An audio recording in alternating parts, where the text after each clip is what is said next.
Barrister Ali Zafar senate में PTI के पार्लिमानी रहनुमा नामजद। Chairman PTI barrister Gauhar Ali Khan ने चेयरमैन सेनेट को आगाह कर दिया। अली जफर के बतौर पार्लिमानी रहनुमा तकर्रुरी के नोटिफिकेशन के इजरा की सिफारिश।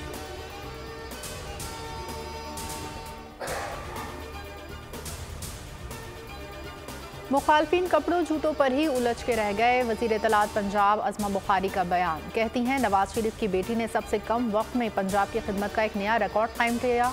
2 माह में वज़ीर आला पंजाब ने गरीब के लिए रोटी सस्ती करने के बाद आज 32 फील्ड अस्पतालों का आगाज कर दिया।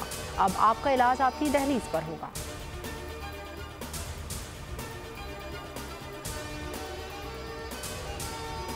दक्की में कोयला कानों के अगवा किए गए 7 मजदूर 38 रोज बाद रिहा।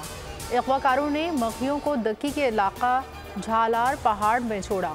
मगहियों के पहुंचने पर लेबर कवानीन ने वालिहाना इस्तकबाल किया।